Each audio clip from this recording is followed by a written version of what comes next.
Subscribe کریں ہمارے اس دینی بیان چینل کو اور پریس کریں بیل آئیکن کو اسلامک ویڈیوز سب سے پہلے دیکھنے کے لیے۔ ایوب علیہ السلام انبیاء کی جماعت میں سے ایک ہستی ہیں۔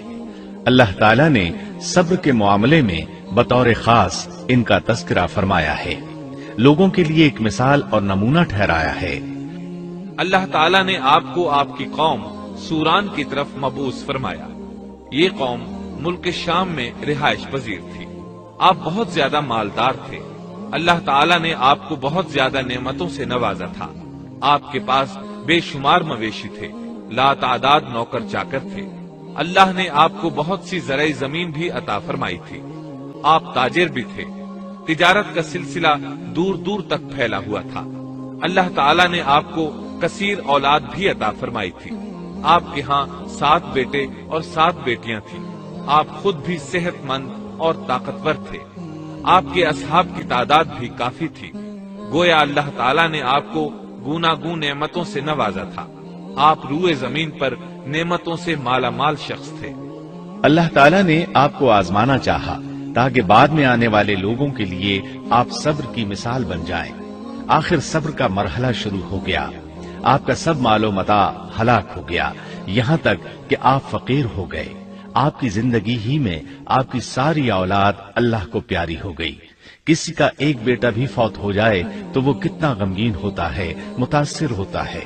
سیدنا یعقوب علیہ السلام پر غم کس طرح طاری ہوا، یہاں تک کہ آپ کی آنکھوں کی بینائی تک جاتی رہی۔ مارے غم کے وہ گھل گئے تھے، جبکہ ان کا کوئی بیٹا فوت نہیں ہوا تھا، اور ادھر 7 بیٹے اور 7 بیٹیاں فوت ہو گئے۔ یہی نہیں، تمام مال مویشی ہلاک ہو گئے۔ معاملہ اس پر بھی ختم نہیں ہوا، آپ شدید مرض میں مبتلا ہو گئے۔ بیماری اس قدر شدید تھی کہ آپ چلنے پھرنے سے معذور ہو گئے، اٹھنے کی سکت نہ رہ گئی، یہاں تک کہ آپ کا گوشت گرنے لگا۔ آپ کی آزمائش انتہا کو پہنچ گئی۔ اب آپ کے ساتھی بھی آپ کا ساتھ چھوڑنے لگے۔ انہیں خوف محسوس ہوا کہ کہیں ان کی بیماری انہیں بھی نہ لگ جائے، کہیں یہ کوئی ایسی بیماری نہ ہو جو ایک سے دوسرے کو لگتی ہو۔ اس طرح سوائے 2 کے سب ساتھی آپ کا ساتھ چھوڑ گئے، کوئی آپ کے قریب نہ آتا تھا۔ جو 2 ساتھی ساتھ چھوڑ کر نہیں گئے تھے وہ بھی ذرا دور کھڑے ہو کر بات کرتے تھے۔ آپ کی خدمت کے لیے بس آپ کی بیوی رہ گئی۔ وہ بہت وفادار بیوی تھی۔ یہ زوجہ محترمہ آپ کی خدمت کرتی، آپ کو کھلاتی پلاتی، آپ کو نہلاتی۔ پھر نوبت یہاں تک پہنچی کہ سارا ہی مال بالکل ختم ہو گیا۔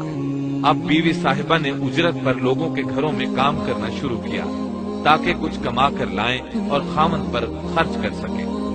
یہ تھے اللہ کے نبی ایوب علیہ السلام، اتنی بڑی آزمائش میں پورے اترے۔ آزمائش بھی 1-2 ماہ نہیں، پورے 12 برس جاری رہی، اور ایک قول کے مطابق 18 برس جاری رہی۔ آپ اس دوران مجسمہ صبر بنے رہے۔ آپ نے کبھی کسی سے شکوہ تک نہ کیا، یہاں تک کہ کبھی زوجہ محترمہ سے بھی شکوہ نہ کیا۔ سال ہا سال اسی حالت پر گزر گئے۔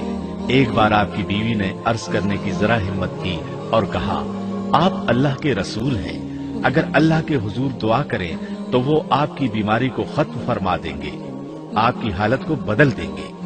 بیوی صاحبہ کے یہ کہنے کے باوجود آپ نے بیماری کے ختم ہونے کی دعا نہ کی، نہ یہ کہا یا اللہ مجھے رزق کی فراوانی عطا فرما، بس رضائے الہی پر راضی رہے، تقدیر الہی پر خوش رہے۔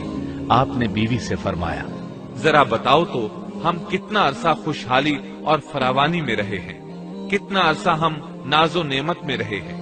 انہوں نے جواب دیا، 80 سال۔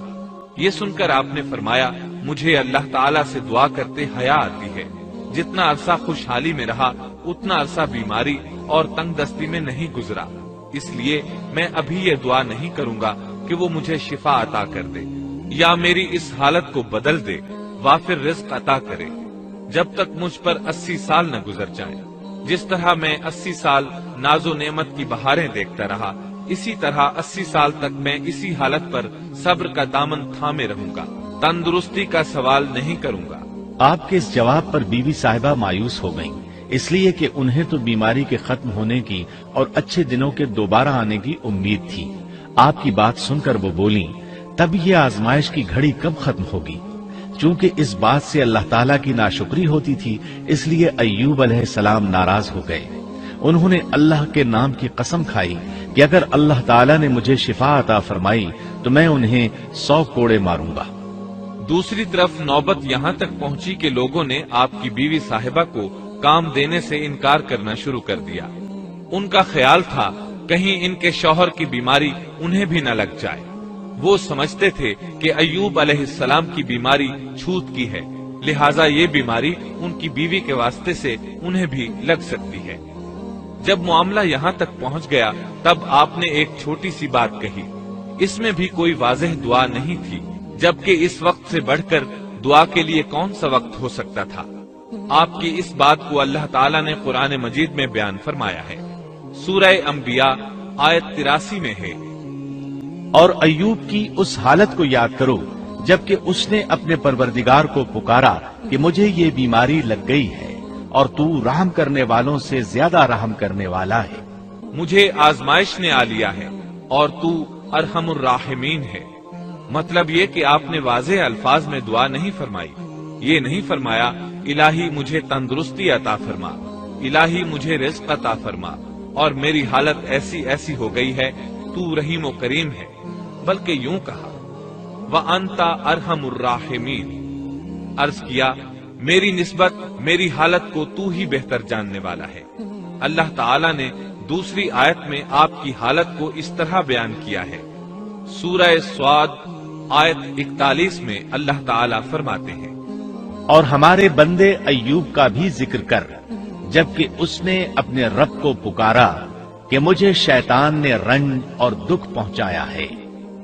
گویا آپ نے اس بیماری اور مصیبت کو اللہ تعالیٰ کی طرف منسوب نہیں فرمایا، بلکہ اللہ تعالیٰ کو اس سے مبرہ و پاک ٹھہرایا اور اسے شیطان کی طرف منسوب کیا۔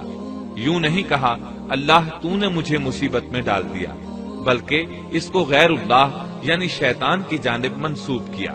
حدیث میں بھی اسی طرح آتا ہے، برائی تیری طرف سے نہیں ہے۔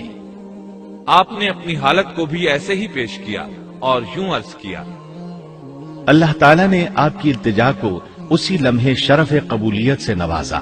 کتنے ہی موقع ایسے آئے تھے کہ اس سے قبل بھی آپ دعا کر سکتے تھے اور وہ قبول ہو جاتی، لیکن آپ نے صبر کا دامن تھامے رکھا۔ اسی لیے مدتوں سے ضرب المثل چلی آ رہی ہے صبر ایوب۔ جب آپ نے اپنے پروردگار سے اس انداز میں دعا مانگی تو اللہ تعالیٰ نے ان سے آزمائش ختم کر دی۔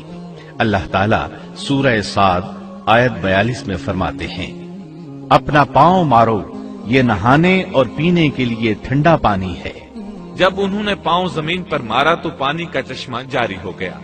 علماء کرام کہتے ہیں جب انہوں نے اس پانی سے غسل کیا تو جسم کے بیرونی حصے سے بیماری ختم ہو گئی، اور جو ہی پانی پیا جسم کے اندرونی حصے کی بیماری ختم ہو گئی، اور یہ اللہ عز و جل کا عظیم احسان ہے۔ پھر سے بالکل تندرست بن گئے، ان کی صحت و توانائی لوٹ آئی، ایسے صحت مند ہو گئے جیسے پہلے کبھی ہوا کرتے تھے۔ ان کی زوجہ محترمہ باہر سے گھر آئیں تو بالکل نہ پہچان سکی، ان سے پوچھنے لگیں، کیا آپ نے اللہ کے نبی میرے خاوند یعنی مرض میں مبتلا شخص کو دیکھا ہے؟ اللہ کی قسم جب میرے خاوند صحت مند تھے تو بالکل آپ جیسے تھے، میں نے آپ سے بڑھ کر ان سے ملتا جلتا آدمی آج تک نہیں دیکھا۔ اس پر ایوب علیہ السلام بولے، کیا تم نے مجھے پہچانا نہیں؟ انہوں نے حیران ہو کر پوچھا، آپ کون ہیں؟ تب وہ بولے، میں ایوب ہوں۔ وہ بولی، سبحان اللہ، اس کا مطلب ہے بیماری ختم ہو گئی، اللہ تعالیٰ کا احسان ہو گیا۔ اس کے بعد اللہ تعالیٰ نے انہیں اہل و عیال کی نعمتیں بھی لوٹا دی، ان کے مویشی بھی انہیں واپس مل گئے۔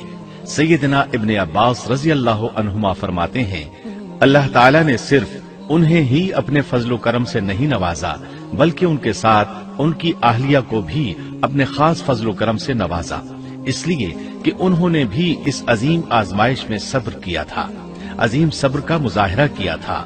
اللہ تعالیٰ نے ان کی جوانی کو بھی لوٹا دیا۔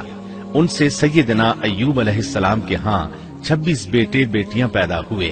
یہ روایت بھی ملتی ہے کہ 26 بیٹے ہی بیٹے تھے، بیٹیاں اس کے علاوہ تھی۔ اللہ تعالیٰ سورہ انبیاء آیت 84 میں فرماتے ہیں، ہم نے اس کو اہل و عیال عطا فرمائے بلکہ ان کے ساتھ ویسے ہی اور اپنی خاص مہربانی سے، تاکہ سچے بندوں کے لیے سبب نصیحت ہو۔ مطلب یہ کہ ان کی جوانی واپس کر دی، مال و دولت لوٹا دیا، اور یہ چیزیں انہیں فوراً واپس کر دی تھی۔ جسمانی صحت بھی واپس فرمائی اور دنیاوی دولت بھی واپس کر دی۔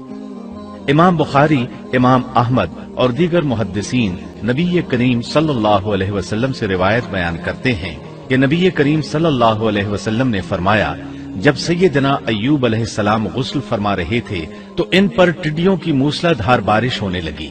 یہ ٹڈیاں کیا تھیں؟ وہ سونے کی ٹڈیاں تھیں۔ اللہ تعالیٰ ان کو غسل کے دوران ہی اتارنے لگے۔ ایوب علیہ السلام نے ان کو کپڑے میں جمع کرنا شروع کیا۔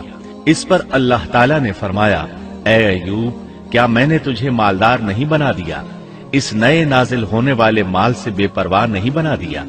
ایوب علیہ السلام نے عرض کیا، جی ہاں میرے پروردگار، لیکن میں آپ کی رحمت اور برکت سے تو بے پرواہ نہیں ہو سکتا۔ ہاں اے رب، لیکن میں تیری برکت سے دور کیسے رہ سکتا ہوں؟ ان کا مال و دولت سب واپس مل گیا، اہل و عیال بھی مل گئے، صحت بھی پلٹ آئی۔